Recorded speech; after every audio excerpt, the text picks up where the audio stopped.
So hello, my name is Michael Fergus and I am from Homes England. I'm delighted to welcome you to our winter learning program. This session will offer, the sessions offer a series of knowledge sharing on topics you have told us are of interest to you.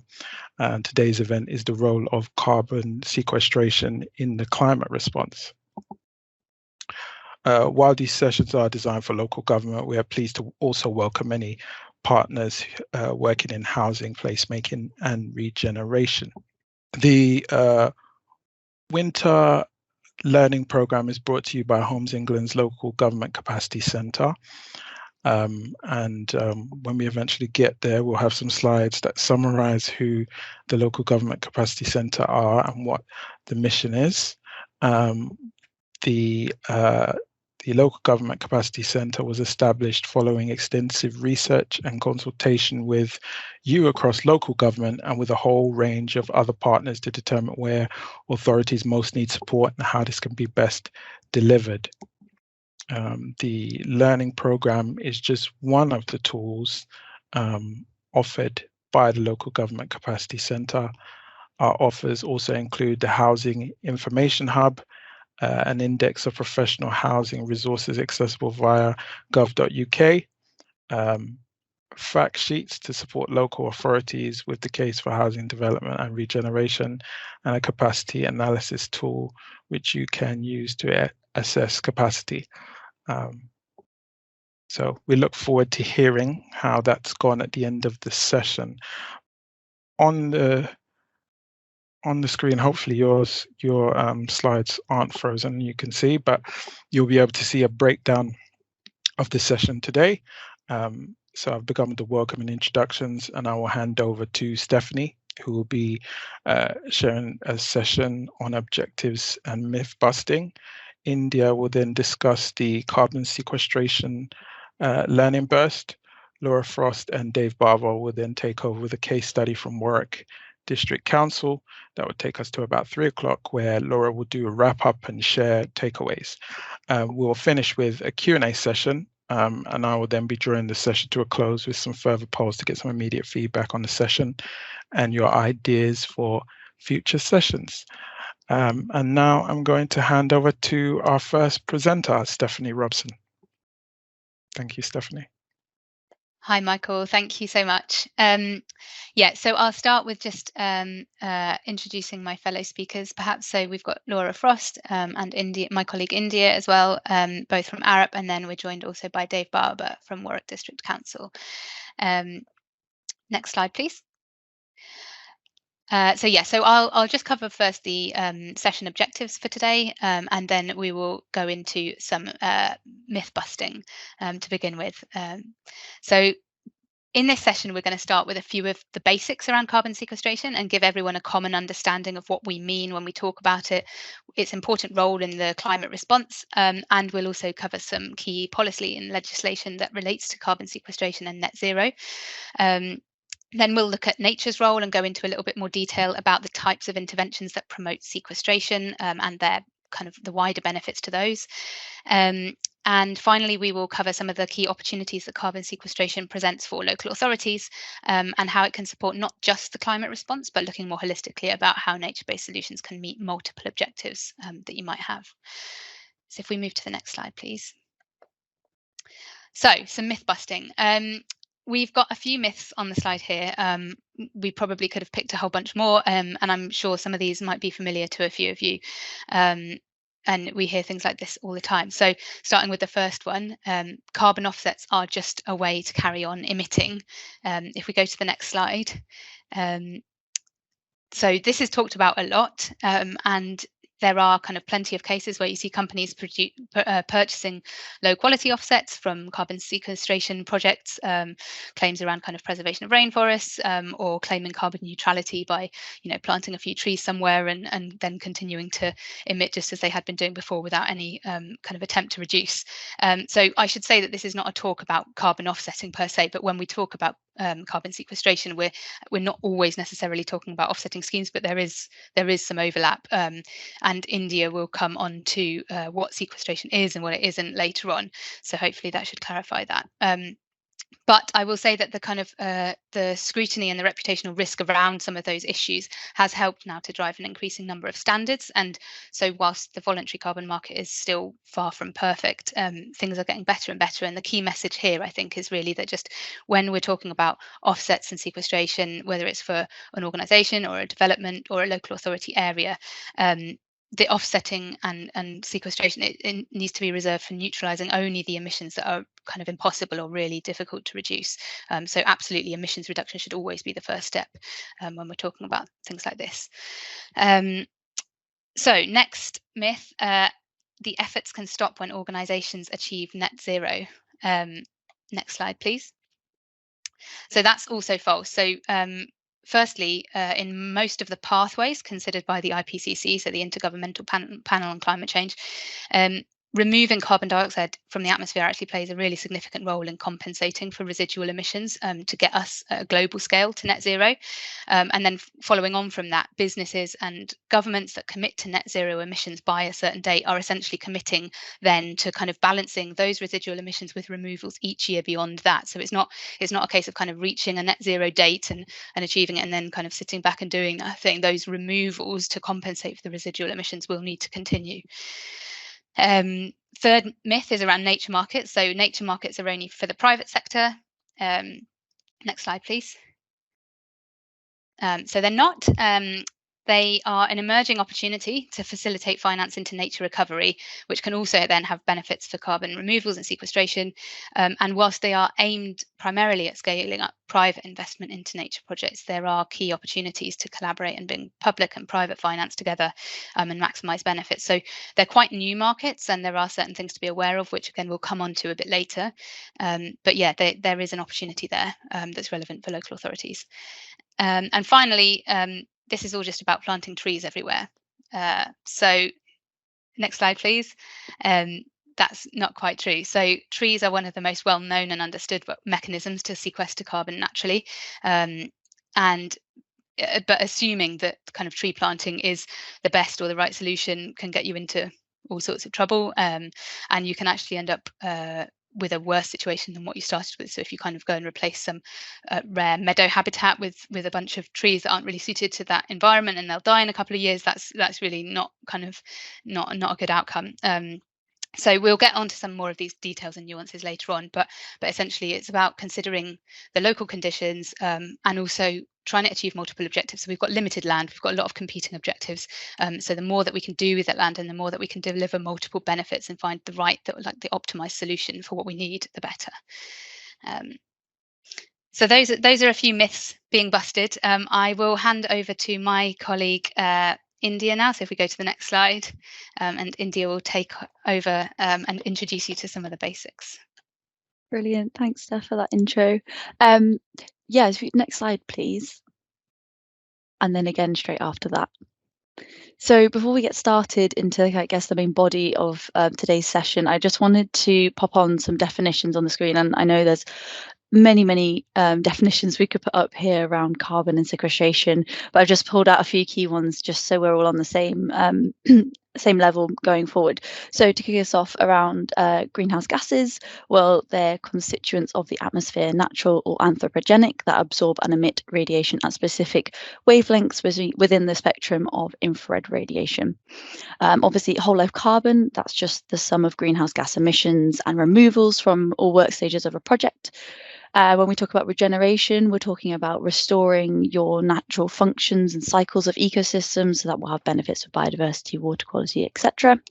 When we talk about net zero, we're talking about the reduction of anthropogenic greenhouse gas emissions to zero, or to a residual level that's consistent with reaching net zero emissions within that 1.5 degree limit, and neutralizing the impact of those residual emissions by removing the equivalent volume of carbon. Offsetting broadly into three groups, we have avoidance, reduction and removal. Avoidance is activities to prevent release of emissions reductions obviously decreasing the amount of greenhouse gas emissions, and finally removals are actively pulling them from the atmosphere. And then finally, nature-based solutions, which we will touch on later, but ultimately they're trying to leverage nature and the power of healthy ecosystems to protect people, optimize infrastructure, and kind of provide a biodiverse future. Next slide, please. So what is carbon sequestration?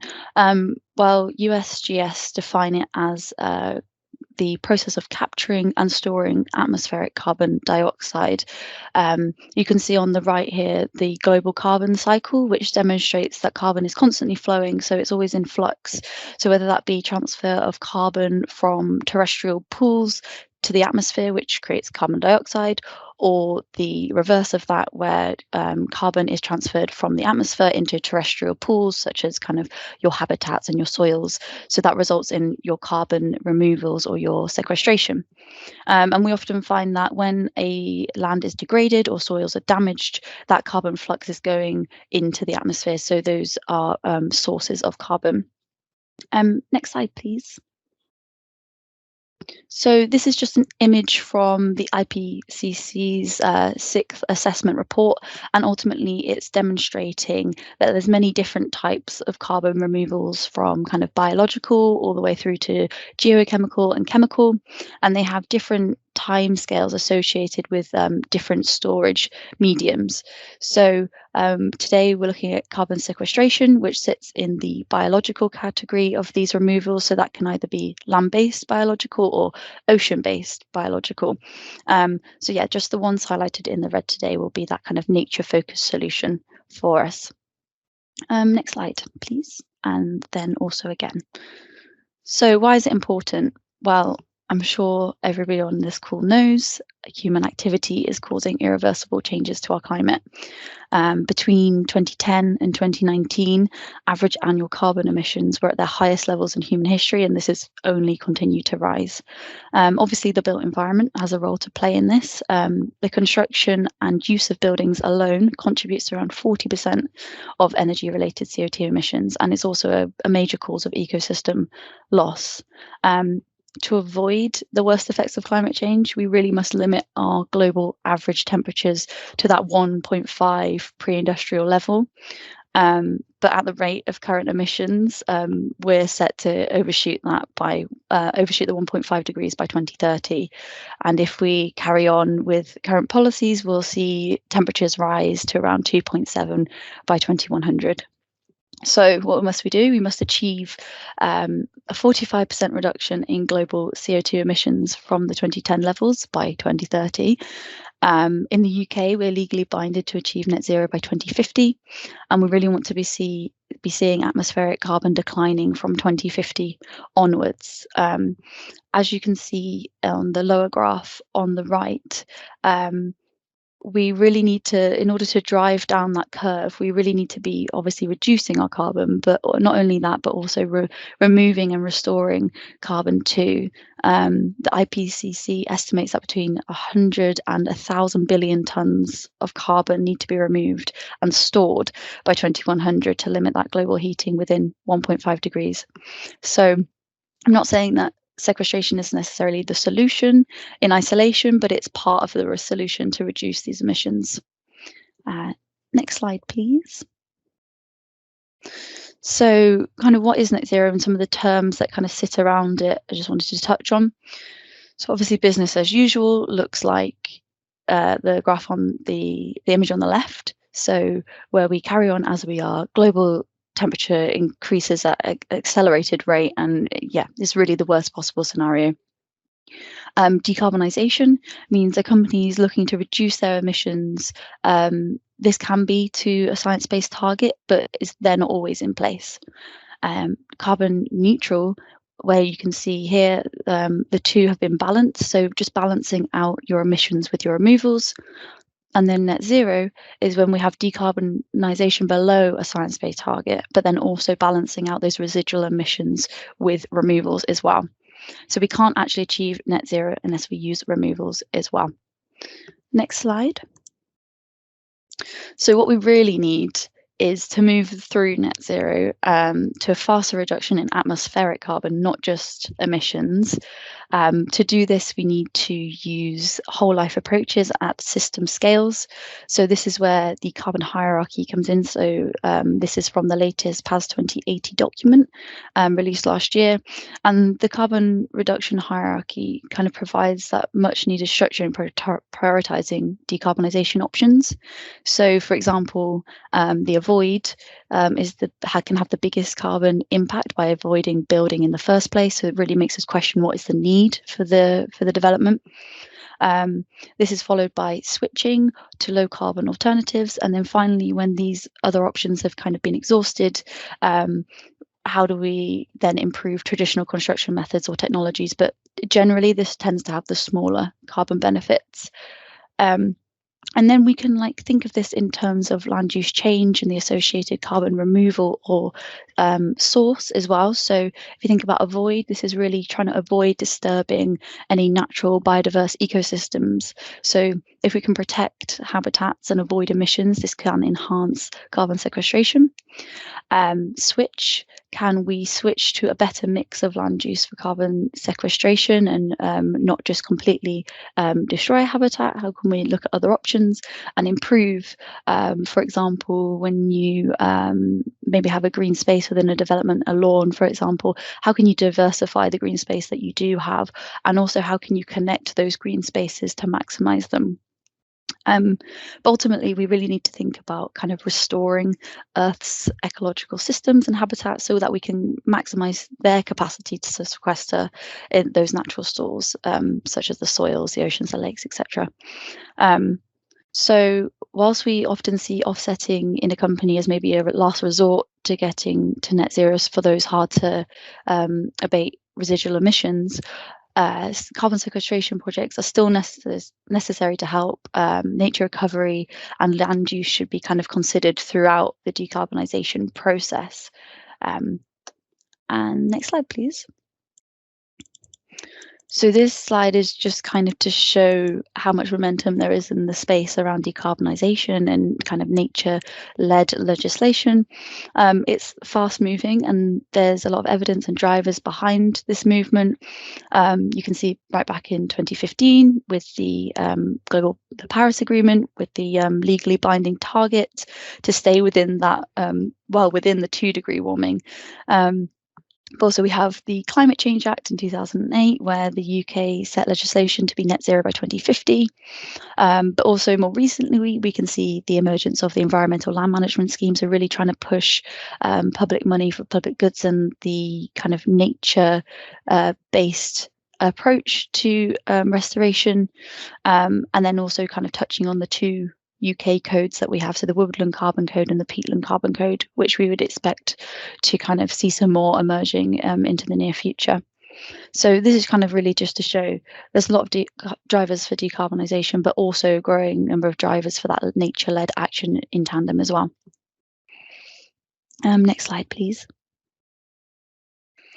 So what is the potential for nature-based solutions for carbon removals? Well, according to Natalie Seddon, who's from the Nature-Based Solutions Initiative, she calculated that the total mitigation potential of nature-based solutions in the land use sector is around 10 gigatons of carbon a year within the land use sector. So that equates to about 30% of global annual emissions. And she also highlighted that the greatest potential within these for global carbon sinks are around managing working lands and also restoring native ecosystems. Obviously, it's not the sole solution, but I think you start to see the scale of impact you can have with nature-led solutions when you start to think about how hugely significant the context of social, economic and ecological impacts of a 1.5 degree warming world really looks like. So for example, already $57 billion in flood damages are averted by the implementation of mangroves across China, India, Mexico, US and Vietnam every year. But also within the UK, the asset value of the UK's current ecosystem services is valued at about £1.5 trillion, according to the Office of National Statistics. So that's encompassing all of the flood benefits, the social benefits, the biodiversity benefits, etc.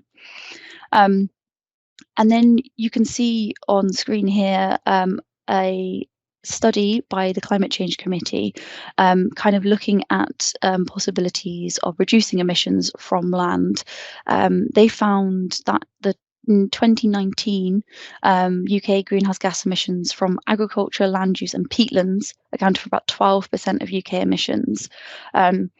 They set out some different actions to reduce land-based emissions, and from their analysis they could see that within these sectors they could reduce emissions by 64% by 2050. So as you can see on that graph on the left, that was largely looking at kind of forestry interventions, energy crops and low carbon farming.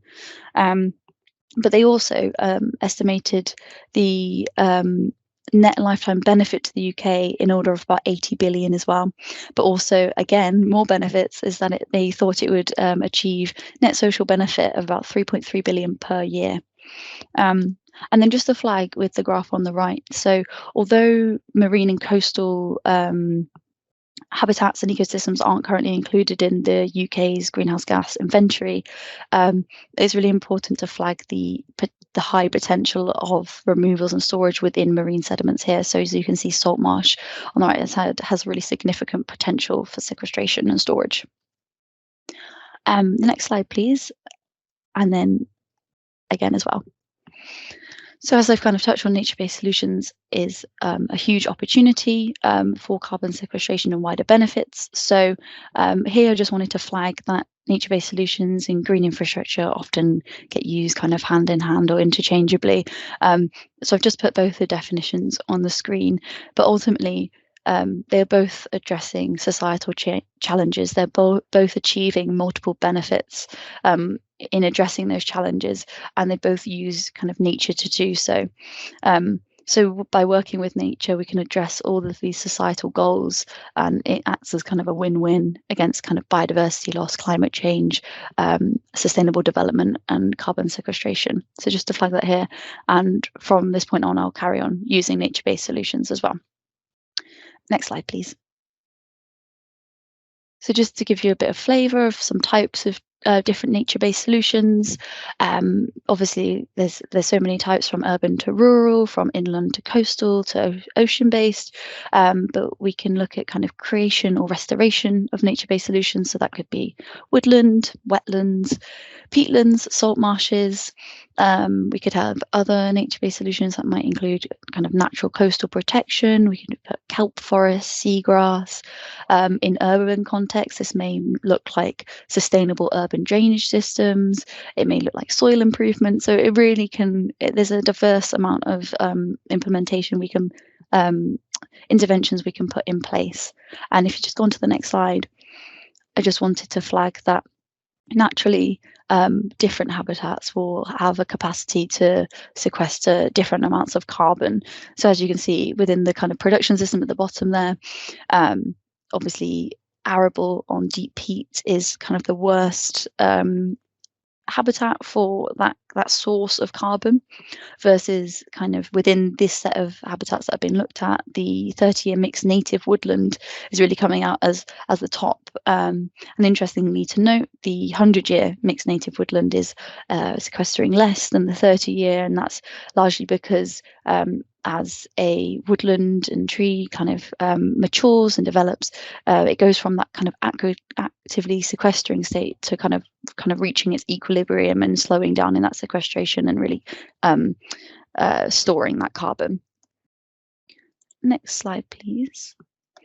So I've kind of already touched a lot on kind of the multiple benefits of using nature-based solutions and addressing multiple different crises that we may be facing, but these can broadly be kind of put into three categories. So obviously supporting the natural environment, supporting the economy, and also wider benefits to communities. So within the natural environment, you can think about things such as flood risk reduction. You can think of things like improved air quality, increased biodiversity, increased food resilience. And then within the economy, it nature-based solutions can create green jobs, support local businesses, enhance ecotourism, and finally within communities, it really can help improve active travel routes or improved health and well-being, around education and stewardship around nature. So many benefits to be had. And I think at this point I will be passing back over to Steph. Thank you. Thanks, India. Great. So I'm just going to now touch on some considerations that we alluded to earlier in the myth busting, and also some that India's kind of started to cover in the part that she's just presented. So if we go to the next slide, please. So I think kind of we've emphasized this a couple of times now. It's essentially like right place, right choice. So this slide is quite negative. And it's not meant to detract or put anyone off from doing these things, but when things go wrong, it can be bad. And I mentioned earlier, so you need to put the right level of planning and consideration and bring the right expertise in, importantly, to make sure that you're going to get the intended benefits that you're looking for, and also avoid some of the risks around these nature-based sequestration projects. So this just kind of, I guess, pulls out some of the negative press and headlines over the last few years relating to, for example, poorly planned tree planting schemes, the risk of things literally going up in flames, and also some of the facts and statistics around the need to think across different systems, and it's about considering more than just the kind of fastest way to sequester carbon, but really about considering restorative approaches that bring back diverse ecosystems. That's not only going to be better for climate in the long run, but it's going to have so much more value from a biodiversity perspective, and it will be more resilient as well if it's done in the right way. So I guess what we're saying here is really it's about a combination of thinking about the local conditions and also your overall objectives and what you want to kind of achieve with the project or the scheme or the plan. And that's going to influence what the best choice is or what the right choice is for any location. So taking the time at the start to kind of really think about that and get the right input at that stage. If we go to the next slide, please. So yeah, and just bringing that message on a little bit further. So this is also about understanding that nature is complex and it needs time to establish as well. So those graphs on the right with time along the bottom axis, and then the kind of the amount of carbon being stored in that habitat up the side, they show that the rate of carbon being sequestered by different ecosystems can range quite significantly, but also that with most types of habitat, there's going to be a point at which they reach steady state. So India alluded to it earlier when she talked about kind of a 30-year-old tree versus a 100-year-old tree. But when those habitats or ecosystems reach a steady state in terms of carbon, they're no longer actively sequestering that same amount of carbon as they were earlier on in their period of growth. The exception there is peatlands in that graph, which they have a much more significant sequestration potential, but they have their own challenges. So in the sense that I think most peatland here is very degraded, and it's actually a net emitter of carbon, and you have to do a lot of kind of restoration work just to get it to the point where it's no longer actively emitting. So that can be a little bit misleading from that graph, but yeah, that's just a kind of a point to note. And then the graph at the bottom illustrates that equilibrium that gets reached can be disturbed. So either by a planned activity, so kind of ploughing or tree felling or something unexpected like perhaps a wildfire. And when that equilibrium and that habitat is disturbed, that there's kind of going to be a period of time. So all of that kind of carbon gets lost potentially, and then there's going to be a period of time that it takes for that equilibrium to be re-established. And when land management practices are changed, again, that kind of equilibrium will be re-established, and it might be at a higher level or a lower level of kind of total carbon stored in that environment. So we've put the key messages around these considerations there, but it's about, like I said earlier, considering carbon early on. So things take time. You need to think about, the benefits that you want to see in like 5, 10, 20, 50 years time. Start planning now. Thinking about different systems and thinking holistically and making sure that you're not compromising something because you haven't thought about the kind of the wider impacts. And also taking a phased approach. So particularly where you're kind of relying on projects like this to deliver kind of carbon removals with that equilibrium kind of mechanism, you will need to then consider kind of what happens next. So when that habitat has reached its equilibrium in terms of carbon, like if you need to continue ensuring removals to meet certain targets, then you need to think about what's next, and whether that's a next phase of management on that land, taking carbon actively out and kind of like making sure it's somewhere locked away, durable storage, or new projects and expanding onto new land and kind of restoring new systems. So there's that point. And then also, so resilience and future-proofing solutions. So I noticed there's a comment in the chat about kind of thinking about not only like carbon sequestration now, but also how resilient are these ecosystems and environments going to be into the future. And so that's where, again, getting the right expertise in to make sure that we are thinking about the future and that we're planting or kind of restoring systems that are going to be resilient to, you know, climate impacts that are already baked in, and the local environment as well. That's really important. And then, but yeah, so being mindful of interdependencies and trade-offs, I think we kind of covered that earlier. And then just a point around kind of offsetting and insetting, and kind of, again, if this sequestration, we talked about it before, sequestration and offsetting are not the same thing, but there is a lot of overlap. And so if you're kind of like looking at using kind of some of the offsetting schemes and voluntary carbon market and things like this to kind of finance schemes or whatever, there are a whole bunch of kind of protocols that can be used or should be used in order to make sure that those things are being like appropriately verified and validated, to make sure that that is happening and those targets are being achieved. If we go to the next slide. So I'm now going to just kind of move on to more around local government applicability. So like how this relates more to the local government context. If we move on to the next slide. So as a local authority, there are a number of delivery mechanisms available linked to the various roles that you play as organisations. So there are planning powers. So considering how opportunities for carbon sequestration can be integrated within, for example, your local plans or planning policy. Perhaps considering opportunities within strategic spatial planning, and also things like the kind of emerging local nature recovery strategies and how that can facilitate kind of carbon sequestration as well. And also things like supporting local communities to develop neighbourhood plans. There's also things like biodiversity net gain policy, so noting that these things need to be treated distinctly, but considering how, you know, biodiversity and carbon are so intrinsically linked, and kind of restoration of a habitat can achieve, you know, benefit for biodiversity, benefit for carbon. So thinking about how that land can service multiple opportunities. And then partnerships, so partnership models. And ways of working in partnership with others. So in many places, there'll be existing mechanisms, things like green city partnerships and boards, climate commissions. The link between sequestration opportunities from natural flood management schemes also lends itself to being considered alongside the work of kind of strategic flood alliances. And again, the link between biodiversity and carbon, again, local nature partnerships are potentially a forum for kind of delivering some of this work. And then finally, funding and financing. So funding and financing opportunities are growing and changing all the time.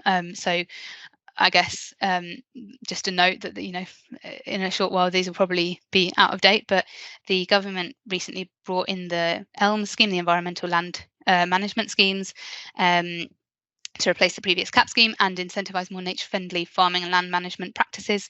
So there are opportunities around that in some of the kind of, particularly in some of the larger scale landscape recovery areas. There are carbon codes, so we mentioned already the Woodland Carbon Code, Peatland Carbon Code. Again, that links to kind of the voluntary carbon market and ways of kind of financing projects through essentially selling credits. And then emerging nature markets as well, which we mentioned right at the start in that myth busting. So there, you know, those things are there are roles that local authorities can take in those funding and financing opportunities. But essentially, all of this relates to kind of what's within your control. So kind of what do you own? What land do you own that you can work with? What can you kind of control through emissions targets, direct purchase of offsets, things like that, and then what's within your influence. So what can you use kind of planning, your role as project partners, and a role as kind of a convener as well to try and get kind of larger scale action happening. If we move to the next slide. So yeah, so just taking, I guess, kind of as an example in a local authority kind of local plan, this is quite a typical, I guess, set of kind of objectives and headlines that would be included in a plan, and nature-based solutions can really kind of be incorporated into many of these things. So there's health and well-being, and thinking about how kind of the provision of access to green space, and not just green space, but kind of biodiverse, rich green space, can help encourage people to lead active and healthy lifestyles.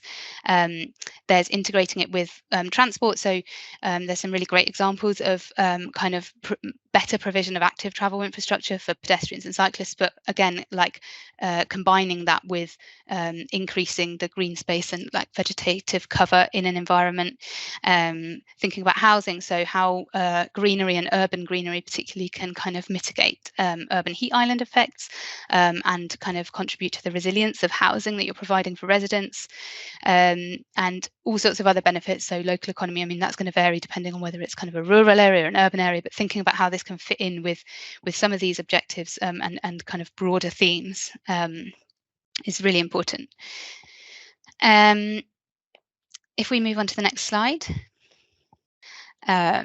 So I'm conscious of time. I'm going to whistle through these and then we'll get to some case studies. We just wanted to kind of think through nature-based solutions, and the opportunities and impact of those at different scales. So within a kind of local authority area, you can think at a building scale, you can think at a neighbourhood scale, you can think right up to kind of a catchment or kind of landscape scale. So if we go to the next slide, please. So building scale, I guess the kind of the smallest scale. I think the reality is that kind of carbon sequestration potential for kind of greening buildings like this in terms of kind of incorporating nature-based kind of facades and things like that, the sequestration potential might be insignificant in terms of the overall emissions from that building, but there's going to be other really important drivers for incorporating nature-based solutions to those. So we mentioned already kind of mitigating heat or kind of surface water runoff, and with climate change increasing kind of heavy rainfall, those are really important drivers. Air quality benefits, amenity value, and even things like using wood in construction. I mean, that links back to kind of like where that wood's come from and sustainable use of wood, but locking that down into kind of a structure is going to be a more kind of durable storage for that carbon than kind of if it stays in a forest and rots down and releases those emissions at some stage in the future. So those are some of the things that you can think about at building scale. If we go to the next slide. Neighbourhood scale, so that's perhaps where the opportunity for sequestration becomes a bit more meaningful at this scale, but I guess it's still likely that the main benefits and drivers for bringing back more vegetation into our built up spaces are going to be other issues like biodiversity, surface water management, flood risk, and addressing overheating. I think so. This is quite a nice example from Cardiff. So we developed a sustainable urban drainage scheme there, whilst also improving pedestrian and cycle infrastructure for the council, and that was working very closely with Natural Resources Wales and also Welsh Water. But it basically, the scheme comprised of kind of alongside that active travel infrastructure, a network of planted rain gardens that mimic the natural environment, and that scheme prevents more than 40,000 meters cubed of water per year entering the combined sewer network. So again, talking about those co-benefits and benefits to kind of other organisations as well, and thinking about those kind of how you can use those benefits to try and drive some of this action and work in partnerships. And finally, if we move on to the next slide. I think this is where things get really exciting. So when you can work at a much larger scale and consider whole catchment approaches and effects. So it links back to that point about partnerships. Working at these scales is something pretty difficult to do, I think, without kind of a collective vision and shared goals. But getting the right people involved that can help kind of progress a project of that scale. And there's a couple of examples on here, and I think the case studies that you'll hear more about in a second also kind of address that much larger scale of thinking. But yes, so for the Severn Valley, we worked with the Environment Agency to carry out a strategic study exploring how they could address the impacts of flooding, drought, biodiversity decline and climate change in a way that can deliver across all those areas and what we call multi-capital benefits, and also attracting both public and private investment. So That involved reviewing the feasibility of applying nature-based solutions across this large upland catchment to manage flood risk upstream of Shrewsbury. And it characterised the catchment through spatial data analysis. We applied a kind of a novel data science model to illustrate the performance of combinations of natural flood management, land use change, and engineered flood storage measures, and then tested that in terms of those kind of benefits that we're looking for around flood risk reduction, whole life cost and carbon sequestration potential being one of them, and also wider environmental and social benefits. And then on the right is an example from Cornwall. So along the A30, Cornwall's green ribs is what this scheme was kind of termed, and that involved a kind of landscape scale regenerative land management approach to restore habitats and historic landscapes across that stretch of road, and extending out by up to, I think, 3 kilometres from the A30 itself. And it involved a number of kind of separate or individual environmental enhancement projects on farmland and estates, and involved really close working again with landowners and partners in that whole landscape region. But the impacts of that, so it's going to have between 100 and 250% biodiversity net gain in habitats and hedgerows, and also it will be absorbing around 10 tonnes of CO2 per year. So it's kind of an example of the impact that you can have when you start to work at those scales. Great. So now I think I'm going to be handing over to Laura and Dave to take us through the case studies. Thank you, Steph. And good afternoon, everybody. I'm Dave Barber, Programme Director for Climate Change at Warwick District Council. Next slide, please. So, like many local authorities, we declared a climate emergency in 2019, and since then have been working through an action plan to try and reduce our carbon emissions as an organisation, and to try and work across the district to work towards net zero.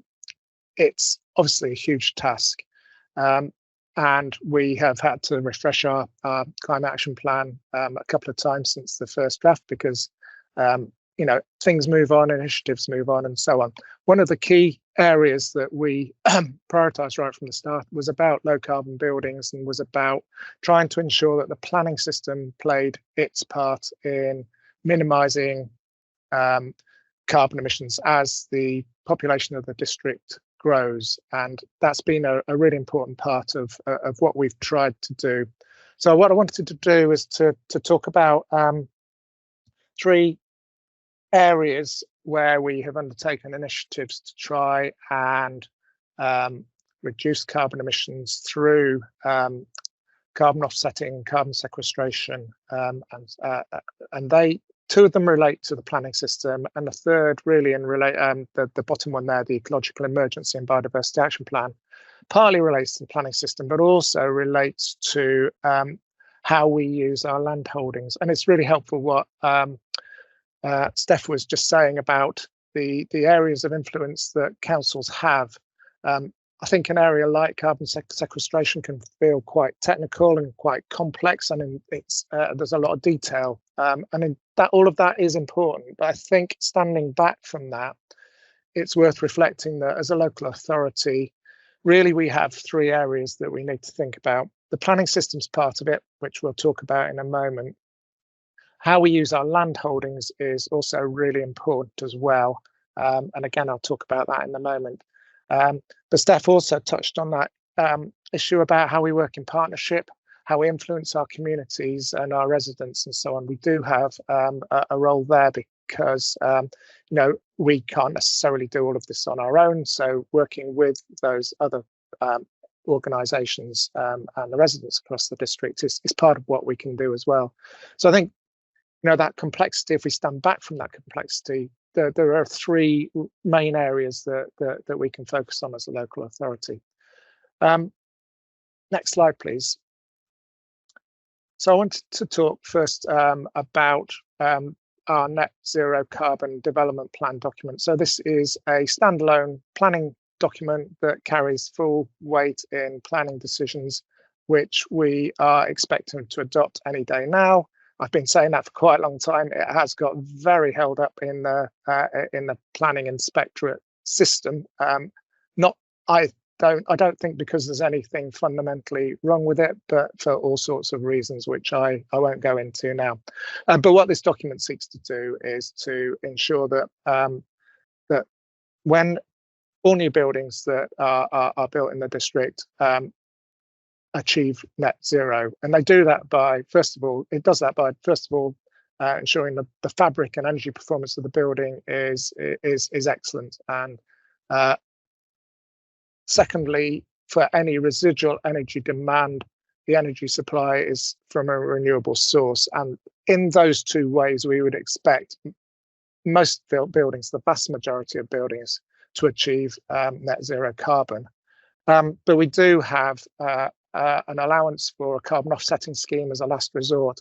And it was the carbon offsetting scheme that perhaps relates most to what the theme of today's today's webinar. What we've done to set up the carbon offsetting is to set a per ton rate that we expect developers to pay if they don't achieve zero carbon, and that rate is set at the Treasury Green Book standards. Currently, it's around £250 per ton of carbon that we would expect them to pay, and we then currently have only one way that money can be used, which is to invest in a carbon offset scheme that we've worked with Warwickshire County Council on. There's a whole set of protocols called the Warwickshire Trading Services Protocol, which allows us to ensure that local and what I would consider to be gold standard requirements are achieved for the use of that carbon. And predominantly that is about tree planting. We're not an area that has any peat, and we're not an area that has any sort of coast. So tree planting is really the most effective way that we can achieve carbon offsetting. But of course, as India and Steph were pointing out, it's really important that we don't just plant trees everywhere. It's really important that we do that in a way that ensures the right tree in the right place, which is why the protocol is very, very important, and it's why it's important that we authentically match those carbon emissions from those buildings. Yet to get into operation fully, so it will be interesting to see how developers use that, but we have been doing some trial runs through it, and we think the system that we've put in place can work really effectively. Next slide, please. Second example I just wanted to talk about is about how we are using our land holdings, or beginning to use our land holdings, to look at nature-based solutions. We declared an ecological emergency in 2022, actually, and we were just about to adopt a biodiversity action plan.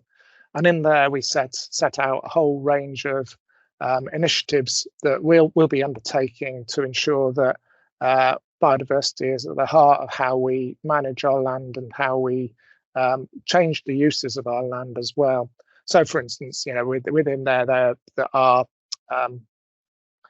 our grounds maintenance contract will be rewritten to ensure that different regimes for mowing or digging over land or for maintaining woodland and so on are achieved, because that's all right at the heart of how we not only manage biodiversity, but how we keep the carbon that's sequestered within our land holdings in good condition as well. The example that's shown on the slide here is an area of land called Newbold Common. It's a significant open area of land in the District Council's ownership on the edge of Leamington Spa. Part of it, about half of it, or at least well over a third of it, used to be a golf course, which is now closed down. And that golf course has been partly replaced by some mountain bike trails.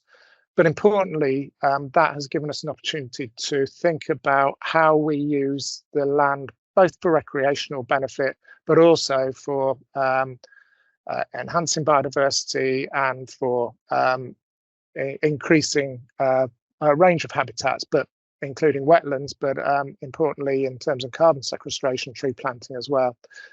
Interestingly, in relation to what we talked, the question about resilience, we did plant 1,000 trees on this site back in planting season of 2021-22, which was of course followed by that very, very hot summer.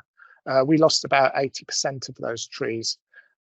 So it is quite a big challenge. What we've subsequently done is to replant quite a lot of those trees, but we have used a mixture of seeds that have been brought in from elsewhere, which would be our traditional way of doing it, but also seeds that have been collected locally from within the immediate area of the woodland. And what we want to do is to compare the resilience of those two forms of planting to see if we can tackle that resilience problem through using local seed. So it'll be interesting to see how that shapes up over the next 10, 15 years or so. This is also a really great example about where we have opportunities to use biodiversity net gain, and we are hoping that we will be able to register this land for biodiversity net gain credits, and as a way of actually bringing in some external funding to help us achieve our biodiversity aims, but also to help us achieve those carbon sequestration targets as well. Next slide, please. And then the last part of what I wanted to say before I hand over to Laura from Arup is just about the South Warwickshire local plan. Warwick District Council is working in partnership with Stratford District Council, our neighbours in South Warwickshire, to develop a joint local plan. And both councils have been very clear right from the start of the work on the local plan, probably 4 years ago now, 3 years ago at least, that climate change should be right at the heart of that local plan. And in putting climate change at the heart of the local plan, it's been really important that we understand the carbon impacts of different spatial options that we have, that we understand the carbon impacts of site allocations that we make, and that we understand the carbon impacts of different policy options and actually different specific policy wordings, because the detail in these things can make a real difference. So we have commissioned Arup to help us with the data around those impacts, and Laura will talk about that in a minute. What's also been really important to us is to recognise that we already have significant carbon stores within the district, not as significant as they should be, and we're not a particularly rich area in terms of carbon stores. We don't have a lot of trees. As I've already said, we don't have peatlands and so on. But actually, what we don't want to do is to do more damage to those carbon stores that we have. So understanding where they are, what the real focus is, and to what extent we can actually protect what we already have as the starting point is really important to us. But in doing that, we also need to think about how there are competing and complementary land use pressures for those carbon stores, which are predominantly in rural areas. So we've also asked Arup to help us understand how demand for renewable energy, such as solar farms, or how food production might be in competition with carbon stores, and indeed how biodiversity, tree planting, and so on might be complementary, or indeed might be in competition with those carbon stores.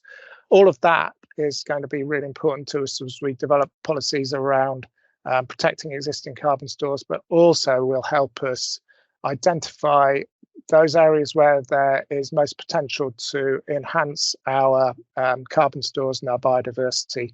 So the local plan we see as a really important tool going forward as to how we can think about rural land use in relation to carbon. It's also going to be a really important tool to improve our the kind of building standards and the site layout and development sort of development parameters with biodiversity and carbon as a key focus. So those carbon impacts of policy options is going to be very, very important indeed. Anyway, at that point, I'll hand over to to Laura to continue the story about South Warwickshire local plan. Fantastic, thanks, Dave. So I can see there's a number of comments in the chat there about different approaches to carbon accounting and carbon modelling within local planning. We weren't intending to cover those in today's presentation, so the slides that that come next are going to focus on the rural land analysis that we've done in the particular lens of carbon sequestration. But I'm sure we can share other information around that later on, around modelling spatial development options and so on. So the next slides give some insight, as I say, into some of the rural land analysis that Arup's been doing with Warwick and Stratford district councils to support the decision making for the new South Warwickshire local plan. So the intention here is to allow spatial planning and planning policy to take account of the existing and potential carbon sequestration value of the land, alongside other benefits such as habitat and flood risk mitigation.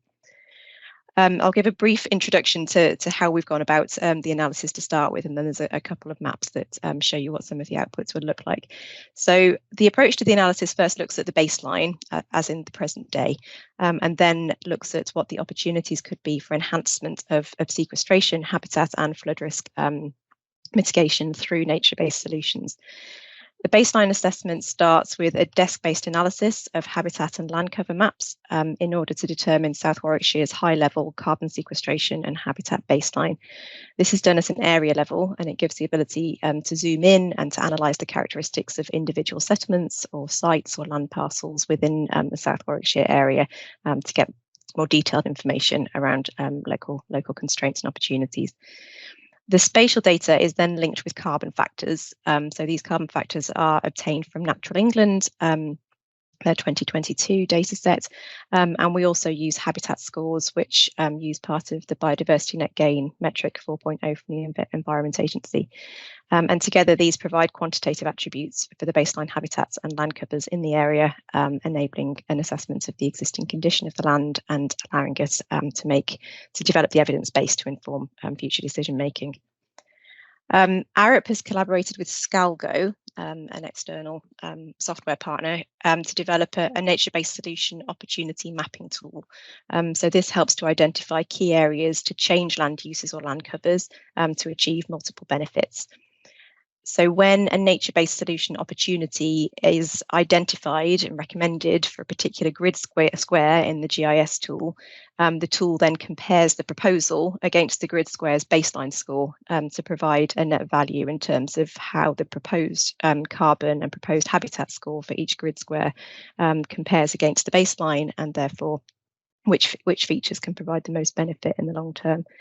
The slides have skipped ahead slightly. If you could go back to the previous slide, that's great, thank you. So here we can see some of the outputs for South Warwickshire. On this map, the map shows the results of the baseline carbon sequestration assessment for South Warwickshire, and it uses a sort of heat map style symbology. So the darker areas on the map, the dark red, they represent areas that are currently sequestering high volumes of carbon each year under baseline present day conditions.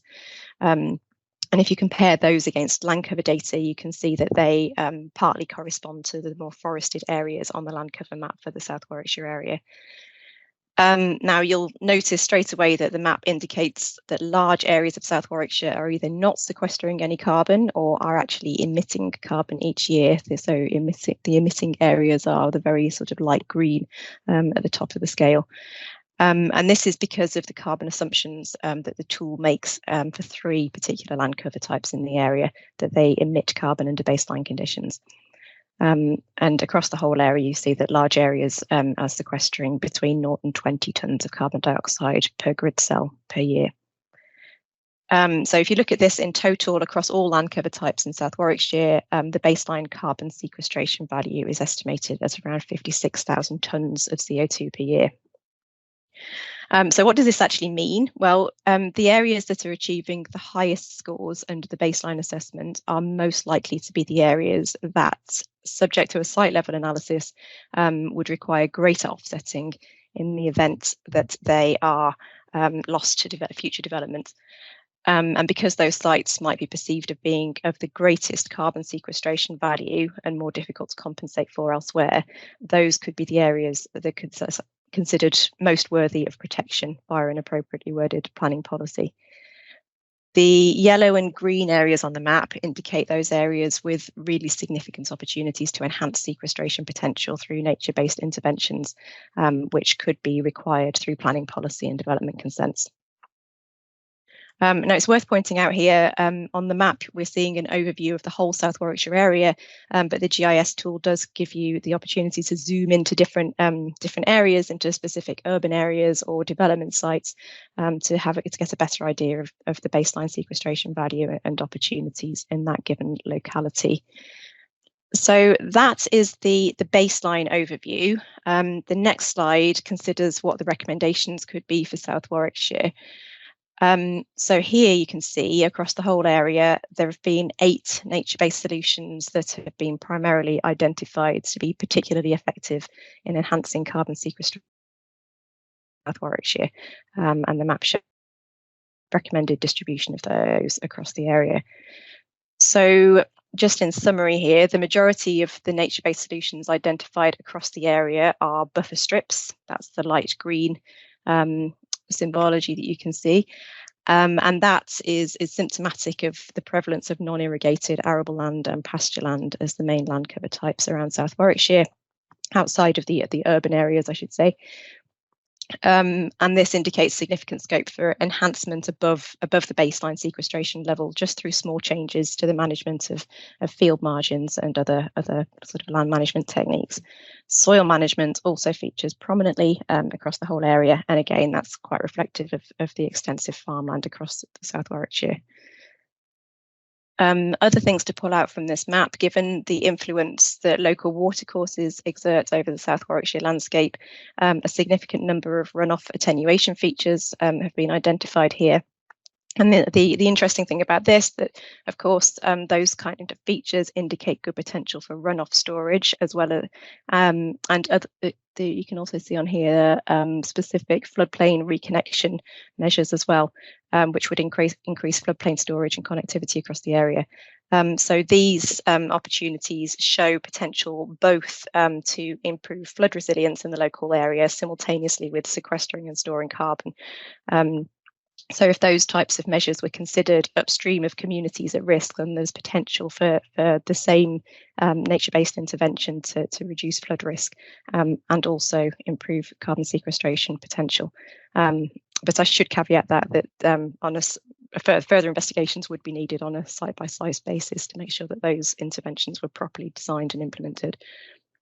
So on the next slide, there are some summary diagrams which show that if all of those interventions indicated in the previous map were implemented, there could be an increase in carbon sequestration across South Warwickshire of more than 18,500 tonnes of carbon dioxide each year, if all of those measures were implemented.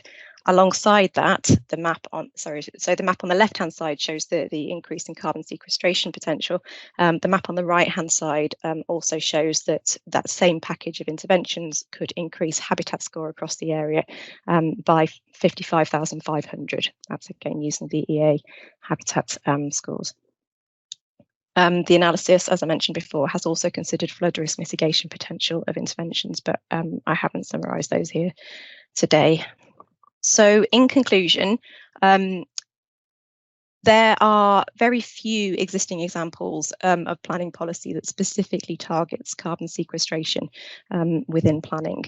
It's more common that well, as you know, areas are protected on the basis of their value for habitat or for high agricultural value, and far less so around carbon sequestration. Carbon sequestration can be delivered alongside some of those existing policy precedents, but it is considered imperative in the context of reducing carbon that planning policy affords sites of existing sequestration value sufficient protection from forms of development that could harm this function in the future, while also ensuring that opportunities are taken to enhance sequestration potential wherever possible. So, for example, policies could include a presumption against loss of sequestration value on land. They could include a requirement for mitigation or offsetting of sequestration, of lost sequestration value, and they could require enhancement of sequestration value on development sites through nature-based solutions. So those are just some suggestions, but in answer to the question in the chat, there are very few such policies currently approved. Just moving on from the South Warwickshire example, the next slide leads quite neatly into another application of our land use analysis methodologies. So we've also been supporting the Environment Agency to understand the carbon sequestration potential of their land holdings across the UK. We used a similar approach as South Warwickshire to identify suitable nature-based solutions across all EA land holdings nationally. And again, this work examined the potential to contribute to the EA's carbon offsetting strategies. So the Environment Agency has a national plan, E-Mission 2030, which sets out its commitment to reach net zero carbon by 2030. And as part of that plan, the EA aims to responsibly offset any residual emissions through land use changes and other approaches. Now, through the analysis, similar to that I've just described for South Warwickshire, if all most suitable interventions were implemented across the EA's land holdings, subject to site-specific conditions and funding constraints and other considerations like that, our analysis showed that over 35,000 tonnes of CO2 per year could be sequestered across EA land, additional to the baseline sequestration rates. So again, this represents 24% of the EA's 2030 emissions offset target. So I think these examples really show that by taking a really sort of focused approach to understanding carbon sequestration potential today, it's really helpful to identifying the solutions that can be put in place to enhance that in the future and really contribute to net zero targets in the long term. If we move on to the next slide, this is just to sum up. We've consolidated our approaches from projects like these to create what's called the Nature Insight tool. And this tool allows instantaneous mapping of baseline data for any catchment area in the UK and identification of suitable nature-based solutions. It provides an indication of both the benefits of employing such solutions and also the high-level costs. So it's a really useful starting point for decision making. This is primarily designed to support flood risk reduction and slowing the flow of floodwaters within catchments, but it also pulls out information on carbon sequestration potential and habitat enhancements like those outputs that you've seen with South Warwickshire and the Environment Agency. So that draws our formal presentations to an end. We've just got a few suggestions on the next slide for next steps before we move into the Q&A. So what can you do as a result of this webinar today? Well, depending on your personal level of expertise in this domain and your role in your organisation, some things that you could consider doing next. Firstly, take an action to increase your literacy in this domain. Read one of the recommended books or articles, and there's some suggestions posted at the end of the PowerPoint. We would definitely encourage you to consider sequestration opportunities early on in any public works, local plan refresh, new supplementary planning documents that you might be putting together in your local authority area. The earlier you can think about sequestration, the better the outcomes can be in terms of taking a really integrated approach. You can make sure that you use evidence-based decision making to consider the potential for regenerative projects within your own land holdings or assets that you manage as a local authority. And also consider some of the broader partnerships that you could start to facilitate to deliver larger scale, more holistic and more regenerative schemes across a broader area. I think that covers all of the things that we were going to mention now, and I think I'll hand back to Michael to take us through the Q&A. Thanks, everybody. Thank you, Laura. Excuse me. Now we selected some of the most popular questions that you've put in the chat during the session, and we're going to be asking our panel. So speakers, can you all turn your cameras back on, please? And we will make a start. Cool. So the first question is for India. Is there any advice on how standing water methane emissions in open water wetlands should be considered in offsetting? Sorry, I lost you guys there. Okay. Did you hear the question? No, sorry, could you repeat that? Okay, no worries. Is there any advice on how standing water methane emissions in open water wetlands should be considered in offsetting? Yes, okay. So with it's all about the kind of, I guess, the balance of greenhouse gas emissions, and they're all kind of constantly in those fluxes, as we mentioned. They're generally reported as CO2 equivalent, so carbon dioxide equivalent, and therefore atmospheric impacts can be related through kind of standard units. So when we're talking about degraded wetlands, there is greater greenhouse gas emissions and associated greater kind of methane emissions, whereas when we restore wetlands, that kind of balance of greenhouse gas emissions kind of rebalance and kind of set into that net sequestration. So I guess when you're talking about the standing water and methane emissions, it might be associated with a less healthy wetland habitat, and hence why restoration can support that. But yeah, I was going to say, but I'm not a wetland expert, so but that would be my take on that. Yeah. Okay, cool. And the next one is for you, Laura. Can you share your thoughts on good practice local plans around carbon accounting? What were their challenges and what made them a success? Where to start with this one? So I'm sure many of you are aware that carbon accounting is becoming a much more prominent feature in local planning. There's a number of good practice examples around. Most recently, the Bath and North East Somerset example has been held up as really good practice. Likewise, Cornwall Council, just as a few that you might want to go and look at. I think that some of the considerations are in properly or as accurately as possible modelling the future emissions as well as the future sequestration opportunities related to development planning, and this relies on, of course, a lot of assumptions around land uses, around building uses, around future building regulations as well. So making sure that you do the right level of modelling at the right stage in the planning process is a really important consideration, I think, because you need to get as much direction out of the modelling that you do as possible. If you model too early in the process, then it can be too remote, I suppose, from the development that will actually be brought forward later on. And some of the recent well, there was a written ministerial statement before Christmas from central government about energy efficiency targets and regulations and how that should be translated into local development planning and so on. It's a very moving field. There's new announcements all the time. So just making sure that you do the modelling at the most suitable time in your own local planning process and build in the best information available at the time, I think, is the most important consideration. That helps. Thanks, Laura. Does anyone else want to comment on that? I don't know. Okay, cool. Next one. So this is for you, Dave. Are emissions measured post-occupancy?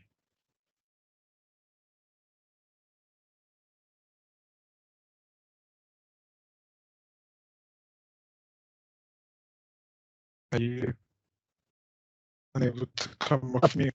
Apologies, problems with mute. Yeah, I've just put a reply in the chat on that one.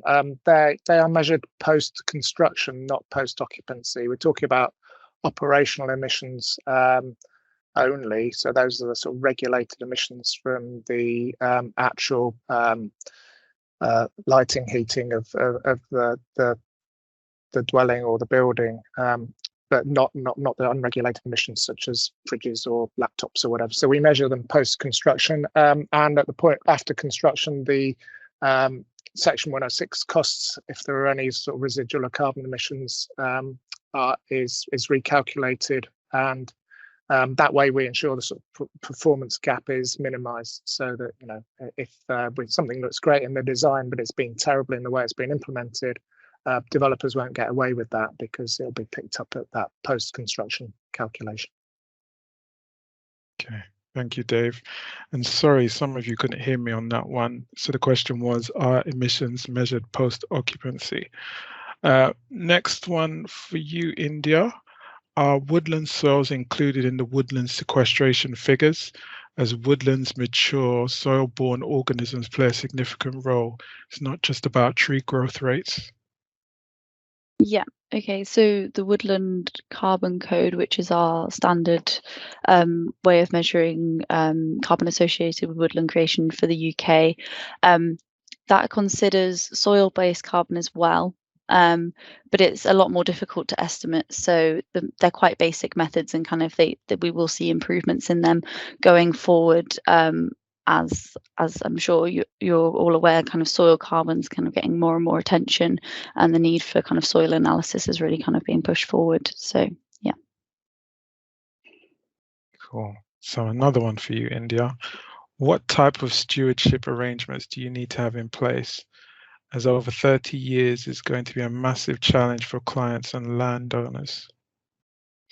Yeah. Yeah, obviously we're talking about this custodianship of land and making sure these ecosystems and nature-based solutions that we implement are resilient into the future. And I think this is kind of a big crux of the successor of a lot of these. We really need to think about kind of partnership working and collective change, and how do we ensure that multi-generational stewardship. I think a good example of this is a lot of the work like the NEP estate are doing, for example. They have a project called Wheel to Waves, where they're trying to create a 50-mile long green corridor, and that's collectively bringing landowners all across this route together to try and create this space for nature. And it's just a really great example of bringing a lot of different landowners, a lot of different collectives of people together for to implement nature-based solutions. It's really about kind of selling that hearts and mind piece and that collaboration, which takes time. So yeah, it's not a simple one. I don't know if anyone else has anything to add to that one. Could I just come in on that one, Michael, if that's okay? Yeah, I think I replied to a question in the chat explaining that Warwick's DPD only accounts for carbon emissions for 30 years. So it's carbon emissions that come from that building over a 30-year period, after which we assume that energy systems would have changed significantly, and there are minimal carbon emissions. What I didn't say in my reply there is that the investment in the nature-based solution that goes to needs to be managed over a 100-year period. So the costs have been calculated to take account of the cost over 100 years. So although the cost per ton of carbon it takes that into account. Thank you. So next one for you, Laura. Was the baseline carbon sequestration assessment output supported by soil carbon analysis samples? So no, the analysis that we do is based on national data sets and GIS analysis. It doesn't take any, there are no site visits involved, there's no site surveys involved, so we wouldn't be taking samples on the ground to support the analysis. I think that was what the question referred to. Can I just add to that as well? Just with this type of analysis, and specifically, I guess, the Nature Insights tool, it's meant to be that high-level initial snapshot of what is the potential using that kind of readily available data sets. We obviously recognise that you will need to be doing your monitoring and your sampling and your baselining when you kind of go through and progress those opportunities. But no, it doesn't tend to use the soil sampling at this stage. That would be a future recommendation, and it largely uses. I think was this for Warwickshire as well, Laura, but the Natural England National Habitat Inventory paper as well for those carbon factors. Yeah, that's right. And for Warwickshire, we did also look at the local habitat mapping that had been done for Warwickshire County as well. Okay, so one more question for you, Laura. Should this baseline carbon sequestration work be part of local nature recovery strategy? It certainly could be done as part of a local nature recovery strategy. I haven't seen that done to date, but it certainly could be incorporated into that process. Cool. Okay, thank you for answering the questions and for everybody posing their questions. Can we have the next slide, please? So these are some take-home messages for yourselves. The slide deck will be shared with you after the session via email, and you can review these resources that have been put together for you. Next slide, please. So thank you for your time and all your contributions today, and thank you to the presenters. Take care.